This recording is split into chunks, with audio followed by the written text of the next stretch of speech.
en hebreo, hermanos, bautismo se dice tevilá, pero literalmente significa inmersión. La palabra tevilá significa inmersión. Es importante también que veamos esto, que consideremos lo que la palabra del Señor dice, hermanos, acerca del bautismo, porque si alguien siente en su corazón o se siente con la inquietud de no haber tenido un bautismo, tal y como la palabra del Señor indica que lo tengamos, y llega a sentir en su corazón el deseo de realizarlo de nuevo, de modo que se establezca conforme a la palabra de una manera más apegada a la enseñanza de la palabra de Dios, eso también es una posibilidad. En lo personal, yo sí hice eso. Primero, bueno, al rato lo explico, pero una de las razones por las cuales yo hace ya bastantes años tomé la decisión de bautizarme por segunda vez, hermanos, fue porque la primera vez que a mí se me bautizó ya creyente, cuando recibí al Señor Yeshua como mi Salvador, fue en una iglesia, dentro de la iglesia, y no fue en una pila bautismal, bueno hubiera sido, sino fue nada más por gotitas, ¿verdad? Por aspersión. Posteriormente, cuando estudié yo la palabra y me di cuenta de lo que realmente significa bautismo y cómo debe de hacerse el bautismo, llegó el momento en que yo decidí hacerlo de nuevo. No porque el Señor no vea el corazón, no porque el Padre, hermanos, no conozca las intenciones de las personas que hacen algo creyendo que estamos obedeciendo la palabra, pero sin entender que no lo estamos haciendo de la manera correcta. Por supuesto que lo que importa es el corazón, pero precisamente porque queremos agradar al Padre, cuando llegamos a darnos cuenta que algo no fue correcto o no está basado en la palabra del Señor, anhelamos hacerlo de la manera que es correcta, porque lo queremos agradar a Él. Quiero establecer, bueno, no yo, sino que está en la palabra, pero quiero dejarlo muy en claro, hermanos, desde ahorita, que el bautismo no es un requisito para la salvación. Es un mandamiento, pero no es un requisito para la salvación. En ese aspecto hay ciertas controversias, porque hay un pasaje que es Marcos 16, donde dice: el que creyere y fuere bautizado será salvo. Entonces hay personas que interpretan eso como que significa que precisamente para que seas salvo tienes que ser bautizado, ¿verdad? Pero tenemos un caso muy significativo en la palabra, en los evangelios, hermanos, y se trata de el ladrón que fue crucificado juntamente con el Señor. Con el Señor fueron crucificados dos personas más, fueron crucificadas dos personas más. Ambos eran ladrones y malhechores, pero uno de ellos creyó en el Señor y le dijo: Adonai, Adonai, acuérdate de mí cuando estés en tu reino. Y el Señor le dijo: de cierto te digo hoy que tú estarás conmigo en el paraíso. O sea, salvación, solamente porque confesó a Yeshua como su Señor, como lo dice la palabra. Romanos 10 dice, versículo 9, que si confesares con tu boca que Yeshua es el Señor y creyeres en tu corazón que Dios, Yahweh, lo levantó de los muertos, serás salvo. Entonces eso fue exactamente lo que él hizo. Él confesó que Yeshua es el Señor y que es el Rey de Reyes, porque le dijo: Señor, acuérdate de mí cuando vengas en tu reino.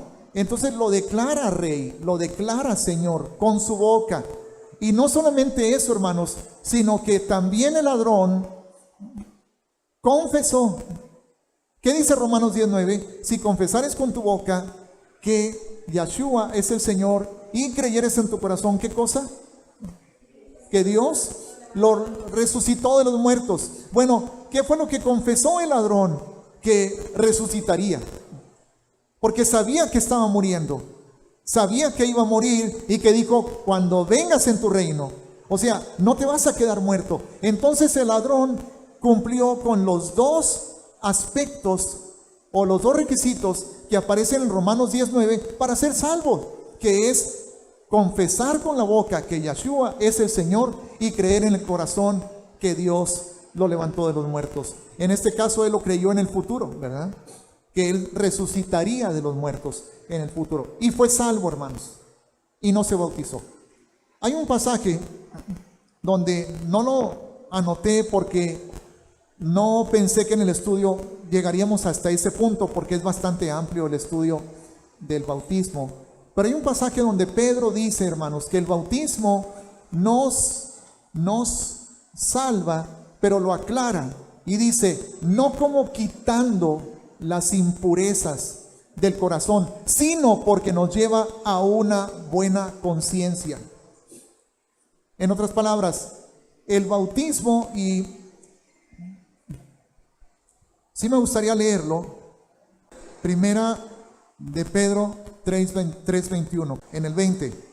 Los que en otro tiempo desobedecieron, cuando una vez esperaba la paciencia de Dios en los días de Noé, mientras se preparaba el arca, en la cual pocas personas, es decir, 8, fueron salvadas por agua.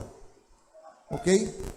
Ahora dice en el versículo 21, el bautismo que corresponde a esto ahora nos salva, pero aclara, entre paréntesis, y dice, no quitando las inmundicias de la carne, sino como la aspiración de una buena conciencia hacia Dios. No nos salva en el sentido de darnos vida eterna, no puede quitar las inmundicias, no nos puede lavar de la manera en que solamente la sangre de Yeshua nos puede lavar, pero nos salva en el sentido de que nos coloca en una situación donde aspiramos continuamente a tener una conciencia limpia delante del Señor.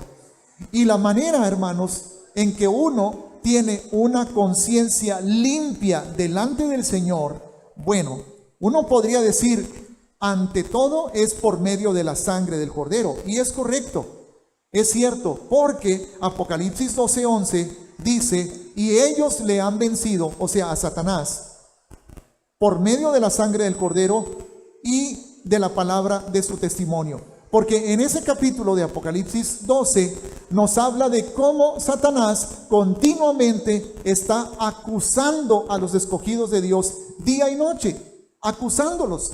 Pero nosotros, los escogidos de Dios, hemos vencido a Satanás y las acusaciones del diablo ya no tienen ningún efecto sobre nosotros, hermanos, porque la sangre de Yeshua nos ha limpiado. Pero no es eso lo único. La manera de caminar en una conciencia tranquila, hermanos. Gracias a Dios por la sangre de Yeshua que nos limpia y nos justifica. Pero eso no nos exime de caminar en obediencia, porque recordemos lo que dice Juan en la primera carta de Juan, capítulo 2 y versículo 1. Hijitos míos, estas cosas os escribo para que no pequéis.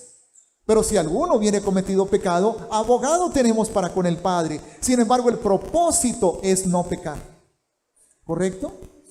Ahora, en primera de Juan, también, capítulo 3, es el versículo 4. Todo aquel que comete pecado, infringe también la ley, pues el pecado es infracción de la ley. Entonces, ¿cómo se define pecado, hermanos?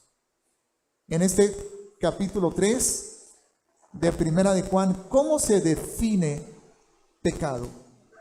¿En qué consiste pecar? Consiste en infringir la Torá, hermanos. Infringir la Torá. Ahora, si esa definición la pasamos, vamos a ver lo que es pecado en primera de Juan 3:4, que aquí lo estamos leyendo. Todo el que comete pecado infringe también la ley, pues el pecado es infracción de la ley. Pecado, infracción de la ley. ¿Ok? Hay una ley, hay una Torá, hay mandamientos que el Señor nos ha dado, y el no obedecer esos mandamientos es pecado. ¿Correcto? Y eso nos demuestra, hermanos, como lo hemos dicho en otras ocasiones, que la Torá o la ley continúa vigente, porque si no estuviera vigente, ya no sería pecado infringirla. ¿Ok? Bien. Ahora, esta definición de pecado vamos a trasladarla a Primera de Juan, capítulo 2, versículo 1. Hijitos míos, estas cosas os escribo para que no pequéis. Y si alguno hubiere pecado, abogado tenemos para con el Padre, a Yeshua HaMashiach, el justo. Vamos a poner la definición de pecado de Primera de Juan 3:4, hermanos, aquí en Primera de Juan 2:1. Si pecado es infringir la ley, y aquí dice Juan, estas cosas os escribo para que no pequéis, vamos a poner en lugar de la palabra pequéis, vamos a poner la definición de Primera de Juan 3:4. O sea, hijitos míos, estas cosas os escribo para que no infrinjáis la ley. Estas cosas os escribo para que no infrinjáis la ley, porque pecado es infracción de la ley. ¿Ok? Entonces el propósito, hermanos, es obedecer los mandamientos, es guardarlos. Pero si fallamos, o cuando fallemos, porque vamos a fallar y hemos fallado, es imposible no fallar, hermanos. Tenemos un abogado, a Yeshua el justo, a Yeshua el Mesías, que es justo.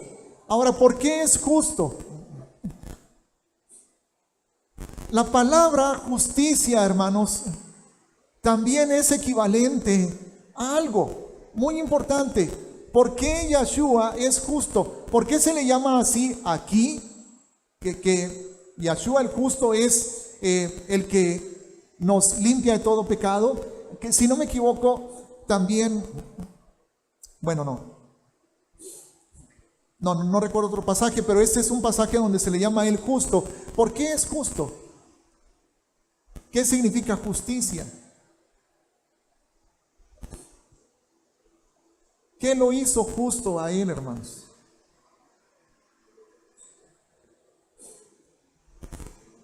¿Qué lo hizo justo? Su obediencia. ¿Qué hizo justo a Yeshua? Su obediencia. No pecó. Cuando dice Hebreos capítulo 4 al final, porque no tenemos un sumo sacerdote que no pueda compadecerse de nosotros, sino uno que fue tentado en todo según nuestra semejanza, pero sin pecado. Entonces podemos también aplicar esta misma definición de Primera de Juan 3:4. Si pecado es infringir la ley, entonces significa que si Yeshua no pecó, quiere decir que jamás infringió la ley. Jamás infringió la ley. Y si jamás infringió la ley, quiere decir lo contrario también, que siempre obedeció la ley. Siempre obedeció. En todo obedeció. Sin pecado. No hubo un solo mandamiento que él no obedeciera, hermanos. Lo hizo de una manera perfecta. Por eso es justo. Por eso es justo. Incluyendo, obedeció el mandamiento de que el pecado tiene que ser castigado con muerte. Aunque no era su pecado. Pero tomó nuestro pecado y estuvo dispuesto a que el pecado de nosotros en él fuera castigado con muerte. Y por eso nos redimió, hermanos. Por su justicia. Fue un intercambio. Segunda a los Corintios 5:21 dice: al que no conoció pecado, por nosotros lo hizo pecado, para que nosotros fuésemos hechos justicia de Dios en él. Un intercambio. Nuestra injusticia sobre él, su justicia sobre nosotros. A los que creímos, a los que confesamos su nombre y lo declaramos el Señor de nuestras vidas. Entonces, el concepto de que yo ya no tengo que cumplir todo esto porque Él ya lo cumplió por mí es totalmente erróneo, hermanos, porque eso significaría que si Él ya lo cumplió y yo ya no tengo que cumplirlo, entonces yo ya puedo pecar a gusto. Yo ya puedo infringir toda la Torá a gusto. Ya podría adulterar, mentir, robar, asesinar sin ningún problema porque Él ya lo cumplió por mí. Ahora sí lo cumplió por mí para justificarme, para perdonar mis pecados, no para que yo ya no camine en esa obediencia, porque Juan me lo está diciendo: hijitos míos, estas cosas les escribo para que no infrinjan la Torá, para que no pequéis. Pero si alguno pecare o infringe la Torá, porque va a suceder, tenemos un abogado. Pero el propósito de nuestro corazón, hermanos, debe de ser caminar en obediencia continuamente. Estábamos en 1 de Juan 2, hermanos, y quisiera continuar con ese capítulo. Versículo 2. Y Él es la propiciación por nuestros pecados. Vamos a traducirlo otra vez. Vamos a interpretarlo de nuevo. Si pecado es infracción de la ley, ¿qué dice aquí? Y Él es la propiciación por las infracciones de la ley que nosotros hemos cometido. Y no solamente por los nuestros, sino también por los de todo el mundo. O sea que todo el mundo es perdonado. ¿Ya todo el mundo ha sido perdonado? No, pero ahí está. Está disponible. No todo el mundo es perdonado porque no lo han aceptado, porque no lo han reconocido, no han creído, no han tomado esa decisión en su propio corazón de confesarlo como el Señor de sus vidas, de creer que Yahweh lo resucitó de los muertos, de pedirle que los limpie de todos sus pecados con su sangre preciosa que Él derramó sobre la cruz del Calvario. Pero ahí está disponible. El que quiera puede venir y puede reconocer y puede arrepentirse y puede decirle: Señor, tú eres a partir de hoy el Rey de mi corazón. Yo recibo tu sangre y recibo tu espíritu, tu gracia, para que me ayudes a caminar de hoy en adelante en obediencia a tu palabra y a tus mandamientos. Cualquier persona lo puede hacer, está disponible. Pero, vamos a seguir leyendo, versículo 3. Y en esto sabemos que nosotros le conocemos. Si digo aleluya, si salto, si levanto las manos, si hablo en lenguas, dice, si guardamos sus mandamientos. Tan sencillo, hermanos. La Torá está vigente porque no obedecerla es pecado, es infracción de la ley. El propósito es no pecar, o sea, no infringir la Torá en todos aquellos mandamientos, hermanos, que no hayan sido claramente abolidos por Yeshua. ¿Cuáles son los mandamientos que fueron claramente abolidos por Yeshua? Los mandamientos ceremoniales. Los sacrificios, el llevar animalitos a degollarlos para el perdón de nuestros pecados, eso ya no, eso claramente fue quitado. ¿Y cómo lo sabemos? Porque en el templo el velo que dividía el lugar santo del lugar santísimo se rasgó, porque ya no hay estorbo para entrar hasta su presencia santa, hermanos, por medio de la sangre del Mesías. Por eso esos mandamientos quedaron cancelados, ya no sirven. La Pascua siguiente que celebró el pueblo de Israel después del sacrificio de Yeshua ya no sirvió. No les sirvió para nada. Se quedaron igual de pecadores, porque Yeshua ya había derramado su sangre. Pero fuera de esos mandamientos ceremoniales, toda su palabra es eterna, todos sus mandamientos son verdad. Y aquí Juan está hablando de los mandamientos de Dios, de los mandamientos de la Torá. Y es que muchos cristianos, hermanos, quieren dividir entre mandamientos del Antiguo Testamento y mandamientos del Nuevo Testamento. Por ejemplo, Yahweh dijo en Éxodo capítulo 20, versículo 6: y hago misericordia a millares, a los que me aman y guardan mis mandamientos. Así dijo. Luego Yeshua dijo en Juan 14:15: si me amáis, guardad mis mandamientos. Yo veo lo mismo, hermanos.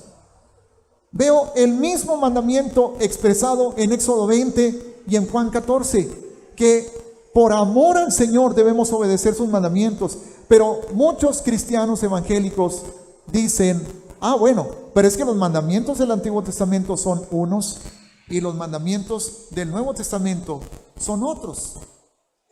Y no vamos a obedecer los del Antiguo Testamento, nada más los del Nuevo Testamento. ¿Y cuáles son los del Nuevo Testamento? Bueno, pues ama a tu prójimo, ama a Dios, ¿verdad? Primero que todo, con todo tu corazón. ¿Y de dónde está tomado eso? Pues está tomado del Antiguo Testamento. Y donde dice: amarás al Señor tu Dios, en realidad comienza diciendo: Shema Israel, Yahweh Eloheinu, Yahweh Echad. Escucha, Israel, Yahweh tu Dios, Yahweh es uno. Y el Señor nos dijo que de esos dos mandamientos, ama al Señor y ama a tu prójimo, cuelga toda la Torá. De ellos cuelga toda la ley, depende toda la ley. ¿Qué significa?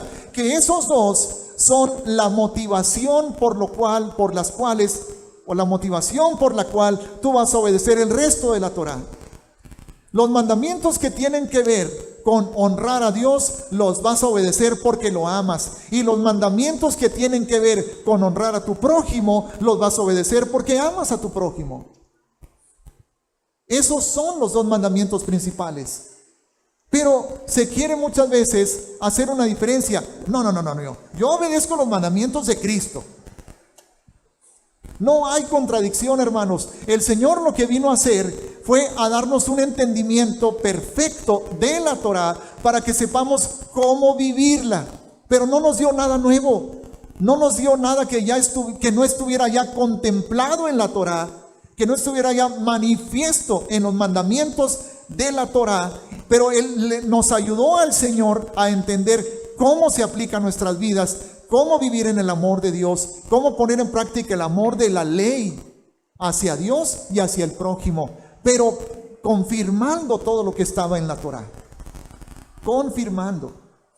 Yo me acuerdo que hace tiempo, en una reunión donde estábamos diferentes pastores, a mi compadre Ramón le dieron el lugar para orar. Y se le ocurre decir a mi compadre Ramón, orando delante de todos: y Señor, algo así como que: Señor, y ayúdanos porque tú nos has llamado a guardar tus mandamientos y obedecer tu ley. Algo así estuvo diciendo el compadre, ¿verdad? Y luego toma el micrófono otra pastora, y así como para contradecir o para argumentar en contra de lo que Ramón dice, ella empezó a orar y empezó a decir: Señor, tú nos has dado mandamientos a la iglesia. Así como son distintos, que no son distintos, hermanos. De los dos pueblos hizo uno solo. Estábamos alejados de la ciudadanía de Israel, ahora ya no por medio del Mesías. Fuimos injertados en el olivo original, hermanos. Y empezamos a recibir la revelación de la Torá y del antiguo pacto, que las escrituras del antiguo pacto fueron las escrituras con las cuales los cristianos del primer siglo fueron discipulados. Entendamos esto. Las escrituras del antiguo pacto, el Tanaj, fue el texto, fue la Biblia sobre las cuales los cristianos del Nuevo Testamento fueron discipulados, hermanos. El Nuevo Testamento fue formándose progresivamente, paulatinamente, hasta que ya a principios del siglo II se puede decir que ya se tenía el conjunto de las escrituras que ahora conocemos como Nuevo Testamento. Ok, ¿a dónde me regreso? Ok, les voy a pedir, hermanos, que vayamos por favor. Ya sé por qué empezamos a hablar de esto. Empecé a hablar de esto porque comencé explicando que el bautismo no es indispensable para la salvación, porque vimos el pasaje de Pedro, ¿qué fue? 3:21, 1 Pedro creo, 3:21, donde nos dice que el bautismo nos salva, pero no como quitando las inmundicias de la carne, cosa que solamente la sangre de Yahshua puede hacer, sino como la aspiración a una buena conciencia. En otras palabras, el bautismo, hermanos, cuando lo entiendo yo como un sello, como un compromiso, como lo vamos a ver en unos momentos más, eso me motiva y me mueve continuamente, todos los días, a desear agradar al Padre, desear caminar en obediencia a su palabra y a sus mandamientos, porque no quiero pecar. Sé que voy a pecar, sé que peco, pero no quiero. El anhelo de mi corazón es no hacerlo, es agradarlo a Él. Entonces, de ahí se derivó todo lo demás, ¿verdad? Ok. Vamos a Éxodo 14, por favor, hermanos, el tiempo que nos quede.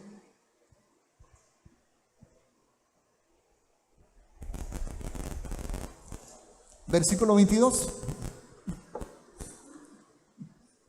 En este pasaje tenemos el relato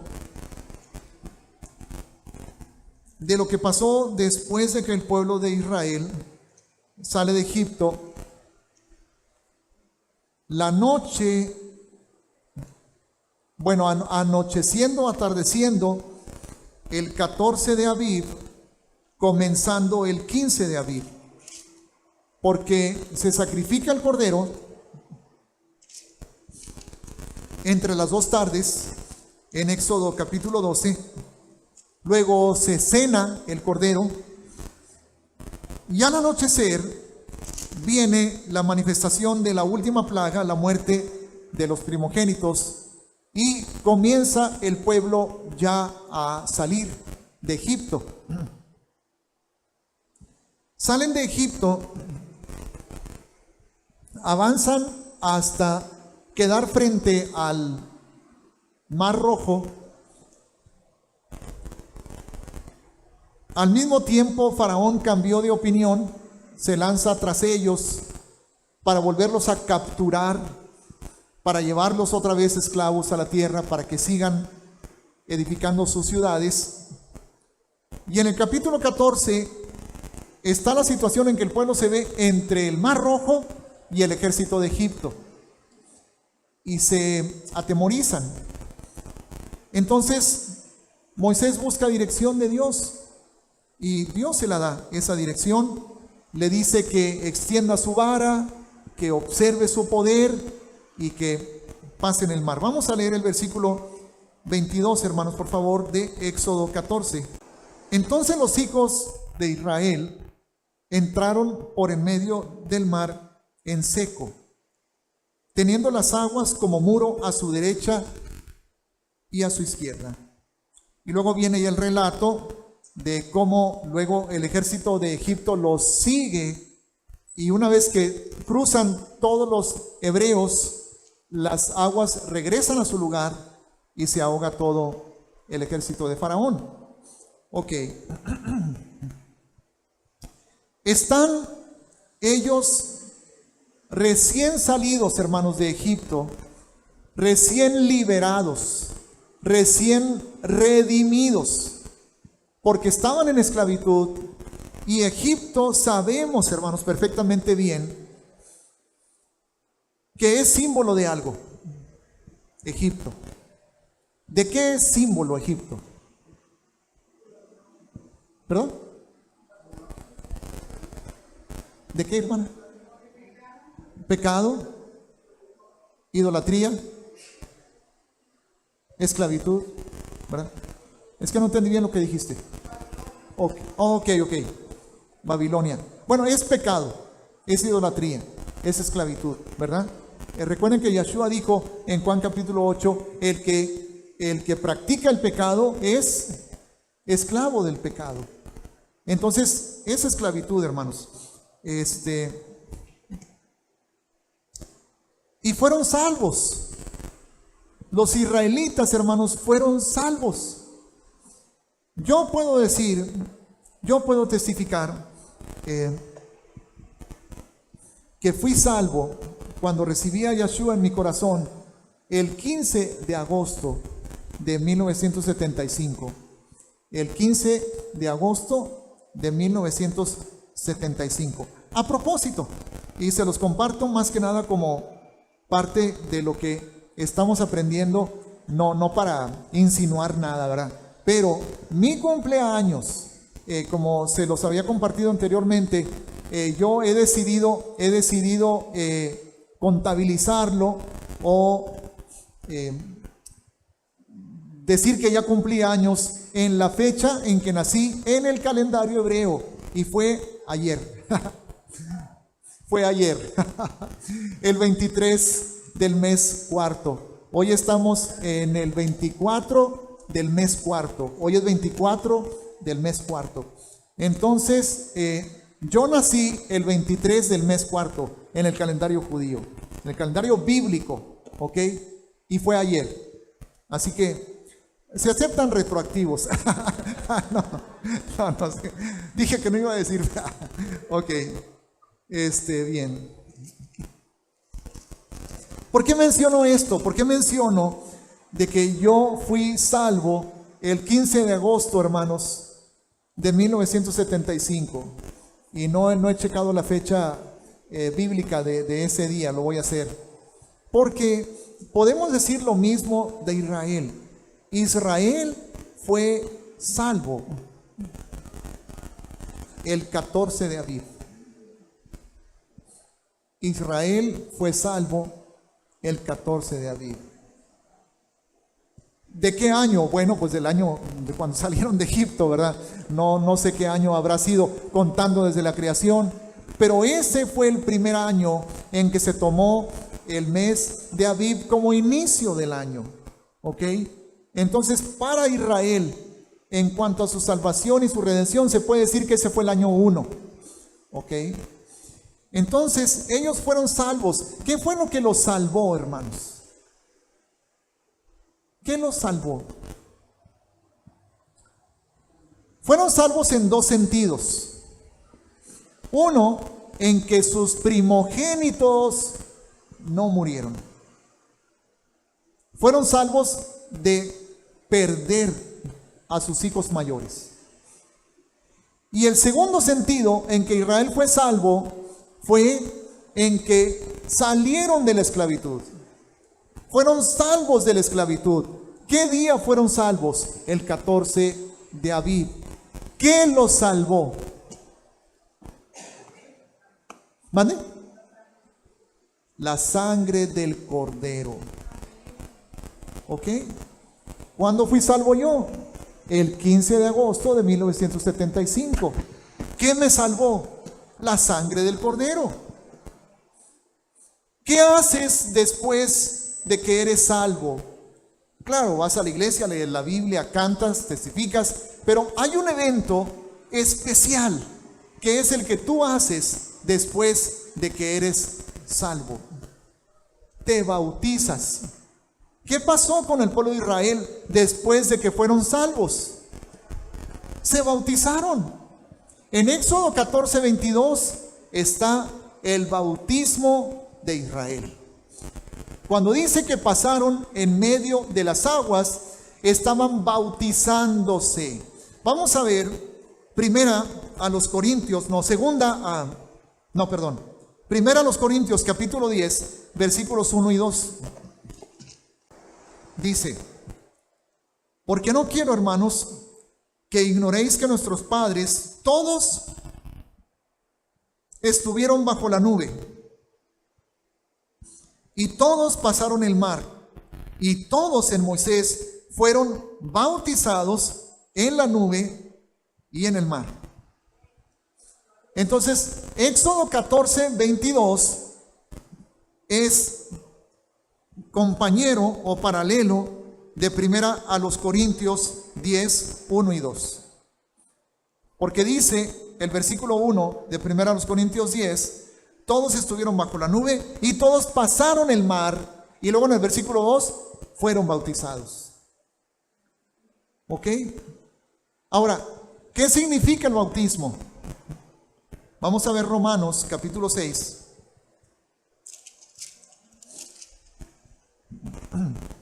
Versículos del 1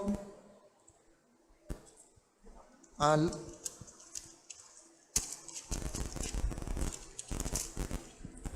4. ¿Qué pues diremos? Y aquí Pablo confirma lo que habíamos estado diciendo al principio. ¿Perseveraremos en el pecado para que la gracia abunde? Porque si dice que cuando el pecado abundó, la gracia sobreabundó. O sea que si seguimos pecando, la gracia, todavía más va a abundar. Perseveraremos en el pecado para que la gracia abunde. En ninguna manera. Porque los que hemos muerto al pecado, ¿cómo viviremos aún en él? ¿O no sabéis que todos los que hemos sido bautizados en el Mesías Yeshua, hemos sido bautizados en su muerte? Así como él fue sepultado, murió, nosotros también hemos muerto. Con el Mesías estoy juntamente crucificado y ya no vivo yo, mas vive el Mesías en mí, y lo que ahora vivo en la carne, lo vivo en la fe del Hijo de Dios, el cual me amó y se entregó a sí mismo por mí. Gálatas 2:20. Versículo 4. Porque somos sepultados juntamente con él para muerte por el bautismo, a fin de que como Cristo resucitó de los muertos por la gloria del Padre, así también nosotros andemos en vida nueva. Segunda a los Corintios 5:17. De modo que si alguno está en el Mesías, nueva criatura es. Las cosas viejas pasaron, y aquí todas son hechas nuevas. O sea, morir, las cosas viejas quedan atrás. ¿Qué significa? Significa algo de mí queda atrás, queda sepultado. Hay una identidad que ya no es más. Israel, ¿qué era? Era esclavo. Es salvo por la sangre del Cordero. Pasa por el bautismo. ¿Qué significa? Esa esclavitud ya quedó atrás. Era esclavo, era idólatra, era pagano. Ahora tengo una identidad nueva. Soy nueva criatura. De modo que si alguno está en el Mesías, nueva criatura es. Las cosas viejas pasaron y aquí todas son hechas nuevas. Entonces, ¿por qué era necesario que pasaran por el mar? ¿Sabían ustedes que Yahweh pudo haber guiado a Israel por una ruta donde no hubieran tenido que cruzar el mar? Hacia el norte de la península de Sinaí, hermanos, hay desierto, tierra, pero tenían que pasar el mar. Era necesario. No fue el Señor nada más para manifestar su poder. Vean mi gloria, yo voy. No, era porque, y sí la vieron la gloria, Pero era porque el bautismo era necesario, hermanos. Era dejar atrás una vida pasada, el pecado pasado, la idolatría, el paganismo pasado. ¿Por qué?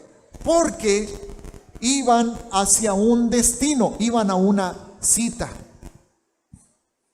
Y la cita que tenía Israel, hermanos, era el Sinaí. Se iban a encontrar con la gloria de Yahweh. El Señor se iba a manifestar con el fuego, con la nube, con la trompeta, con su presencia. E iba a pasar algo muy hermoso, muy importante. Se iban a desposar con Yahweh. Se iban a desposar. ¿Qué quiere decir desposar? A entregarse uno al otro en promesa de matrimonio. Así como cuando el muchacho judío iba en compañía de sus padres a desposarse con la muchacha con la que quería casarse, llegaban al acuerdo, decían que sí, se desposaban, salían, hacían un sacrificio, partían animales, pasaban por arriba de la sangre y un año después el muchacho regresaría a tomarla para llevarla a su tabernáculo, a su aposento, y entonces ya vivir con ella como esposo. Pero durante el tiempo en que iban a estar separados, ella ya estaba desposada. ¿Ok? Si leemos, vamos a Éxodo 19, por favor, hermanos. Versículos del 5 al 6.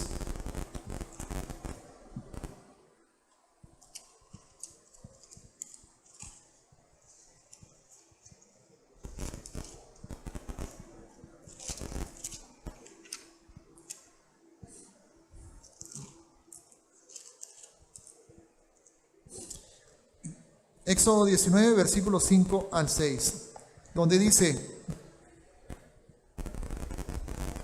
ahora pues, si diereis oído a mi voz y guardareis mi pacto, vosotros seréis mi especial tesoro sobre todos los pueblos, porque mía es toda la tierra, y vosotros me seréis un reino de sacerdotes y gente santa.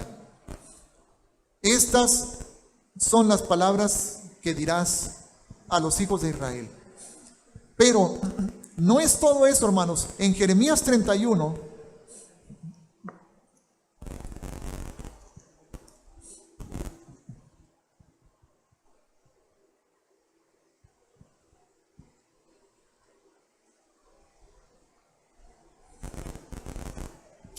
versículos 31 en adelante, dice: he aquí vienen días, dice Yahweh, en los cuales haré un nuevo pacto con la casa de Israel y con la casa de Judá. No como el pacto que hice con sus padres el día que tomé su mano para sacarlos de la tierra de Egipto, o sea, Éxodo, porque ellos invalidaron mi pacto, aunque fui yo un marido para ellos, dice Yahweh. Aunque fui yo un marido para ellos. Hay una tela que se llama jupá en hebreo, que es la que se utiliza, es como un talit, pero pues más grande, ¿verdad? Y esa tela es la que se coloca arriba, o más bien los novios se colocan debajo de la jupá para casarse. Representa la gloria, la bendición, la presencia de Dios, hermanos. Los mandamientos, la palabra, la Torah. Todo eso representa la jupá. Entonces, el novio y la novia judíos, o en este caso mesiánicos, que ya en una ocasión nos tocó a mi esposa y a mí estar en una boda mesiánica, la primera vez que fuimos a la congregación Baruch Hashem en San Antonio, están diciendo, este matrimonio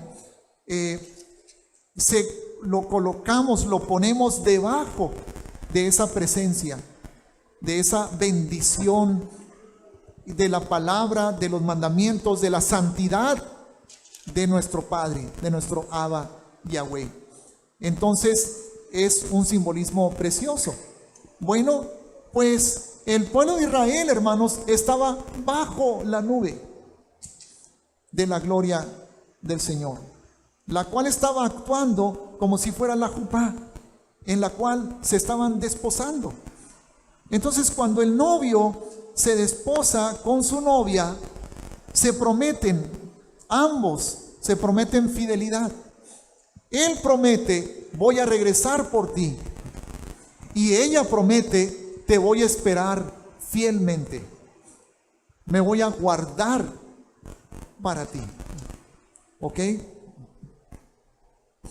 ¿Qué dice Efesios capítulo 5, versículos 25 al 27, hermanos? Bueno, primero vamos al capítulo 1, también de Efesios. Efesios 1, 13 y 14. En él también vosotros, habiendo oído la palabra de verdad, el evangelio de vuestra salvación, o sea, después de que fuiste salvo, después de que Él te salvó, ¿qué sucede? Y habiendo creído en Él, fuisteis sellados con el Espíritu Santo de la promesa, que es las arras. ¿Qué es las arras? ¿Qué es arras, hermanos? Es un símbolo, es una muestra, es algo que representa una promesa, hermanos. Y es algo que también representa un compromiso. El Espíritu Santo es las arras de nuestra herencia hasta la redención de la posesión adquirida para la alabanza de su gloria. Hasta que se manifieste esa redención, el Espíritu Santo es para nosotros el sello, la promesa. Es el símbolo que el Señor nos da para decirnos, no me olvido de mi promesa, voy a regresar por ti. Voy a regresar. Pero también a nosotros, hermanos, el Espíritu Santo es las arras que nos recuerda que debemos mantenernos en santidad para esperarlo a Él, para cuando Él venga. Ahora sí, el capítulo 5, por favor, de aquí también de Efesios, versículos 25 al 27, donde dice, maridos, amad a vuestras mujeres, así como Cristo amó a la iglesia y se entregó a sí mismo por ella, para santificarla, habiéndola purificado en el lavamiento del agua. Agua en Éxodo 14, 22, el mar. Agua en el bautismo.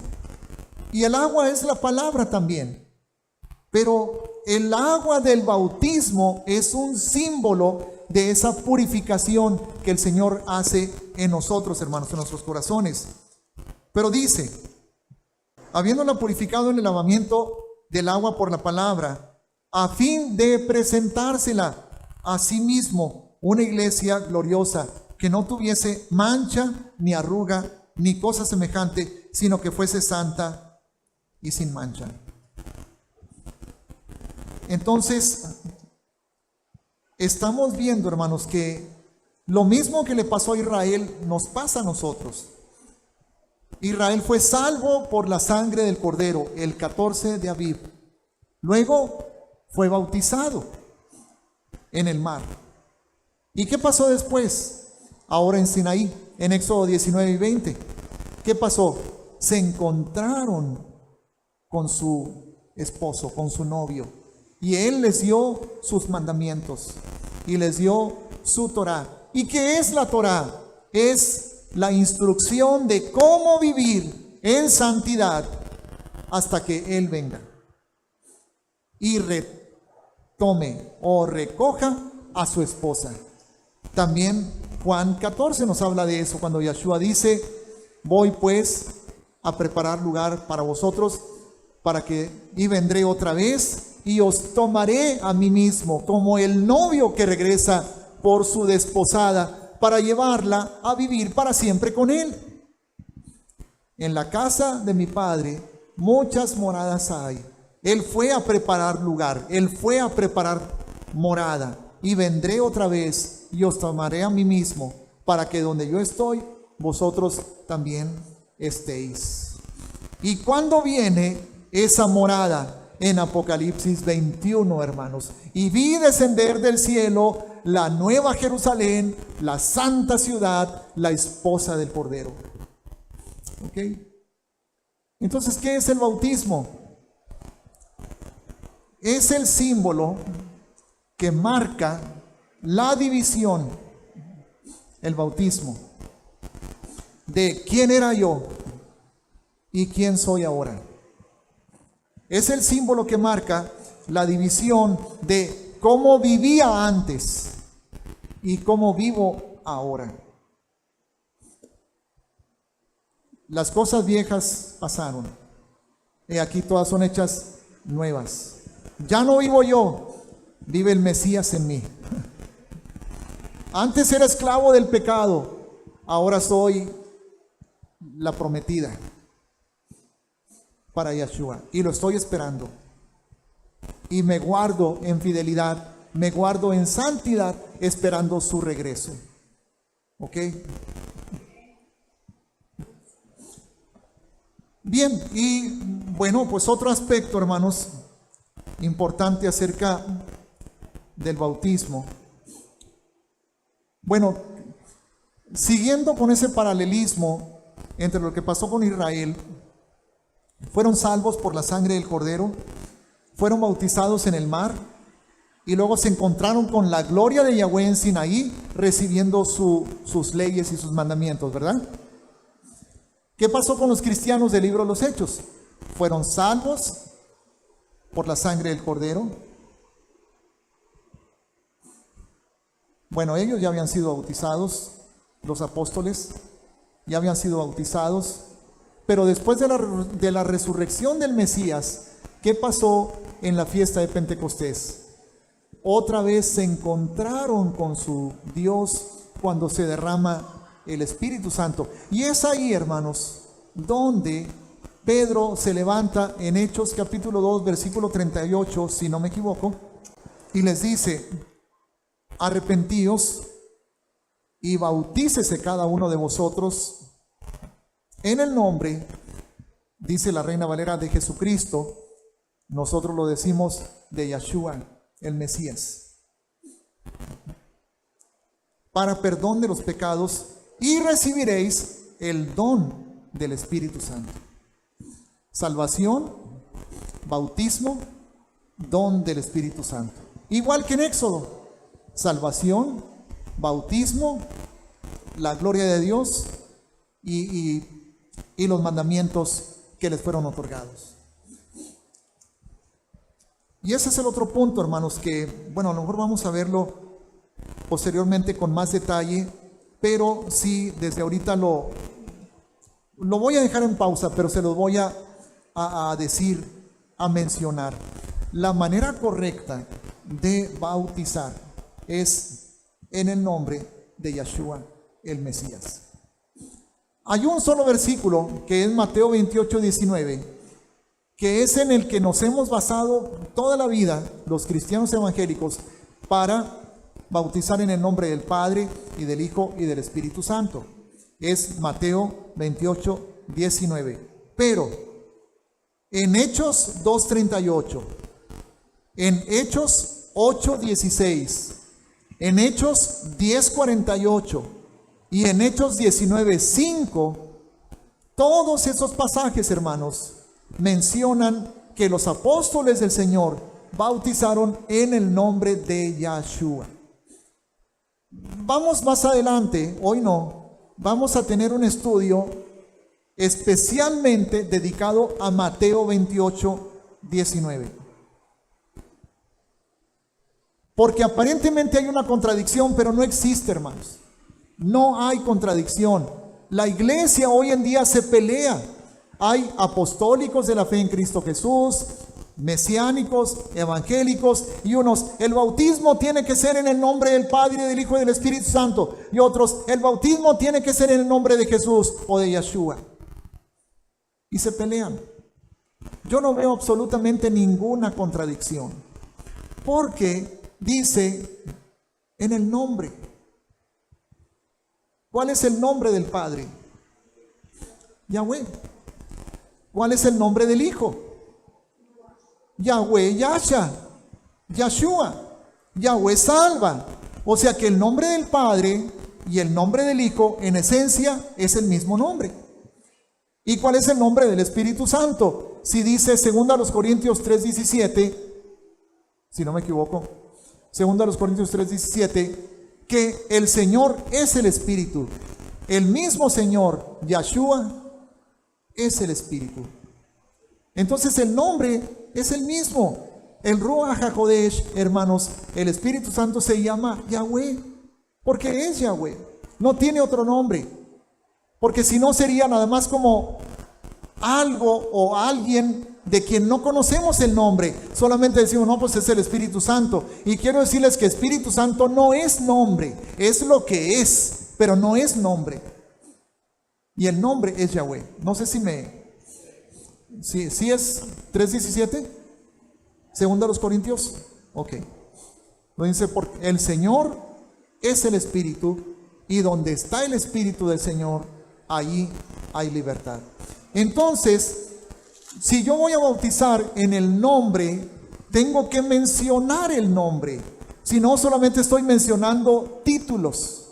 Padre es un título, Hijo es un título, Espíritu Santo es un título, ¿ok? Pero yo voy a mencionar el nombre que lo abarca todo, que es Yeshua, porque Yeshua es Yahweh Yasha. Ahora, si lo hicieron así los discípulos, todos los discípulos bautizaron en el nombre de Yeshua el Mesías, es porque es la manera en que el Señor lo ordenó. Es la manera en que el Señor lo ordenó. Pero bueno, aquí ya lo dejo en pausa, como ya había dicho que lo iba a dejar, porque lo vamos a estudiar más a fondo, pero no hoy, hermanos. Vamos a estudiar este versículo de Mateo 28:19 y vamos a ver realmente qué es lo que nos dice.